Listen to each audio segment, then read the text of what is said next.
আওয়ামী লীগ একটা ৭৭ বছর দল, প্রাচীনতম দল। সেই হিসাবে আমাদের নেতা যিনি প্রধান, তাকে আমাদের দেশে কিভাবে আনা যায়, ওনার যতটুকু জ্ঞান বুদ্ধি এবং তার যতটুকু আল্লাহর কাছে চাওয়া পাওয়া আছে সেটা থাকবে, এবং আমাদের সকলের মধ্যে একটা ঐক্য এবং সাহস এবং সততার জায়গাটা থাকতে হবে।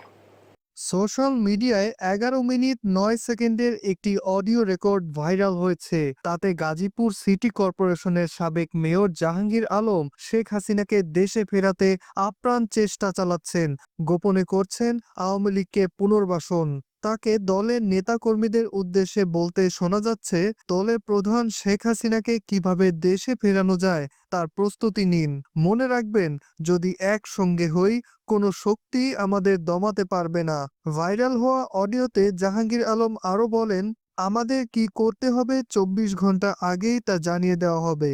যা বলা হবে আপনারা নিজ নিজ জায়গা থেকে পালন করবেন।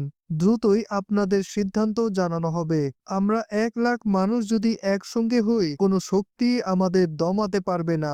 সবশেষে জাহাঙ্গীর বলেন, শুধু ছাত্রলীগেই ৩৬ লাখ নেতা থাকার কথা। আওয়ামী লীগ সব সহযোগী সংগঠন মিলে ১,৭২,০০,০০০ নেতা পদে থাকার কথা ছিল।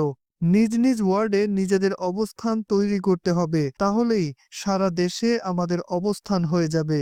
গণ অভ্যুত্থানের মুখে দেশ থেকে পালিয়ে যাওয়া জাহাঙ্গীরের এমন কর্মকাণ্ডের প্রেক্ষিতে এরই মধ্যে সরব হয়েছেন জুলাই গণ অভ্যুত্থানের নেতৃত্ব দেওয়া ছাত্রনেতারা।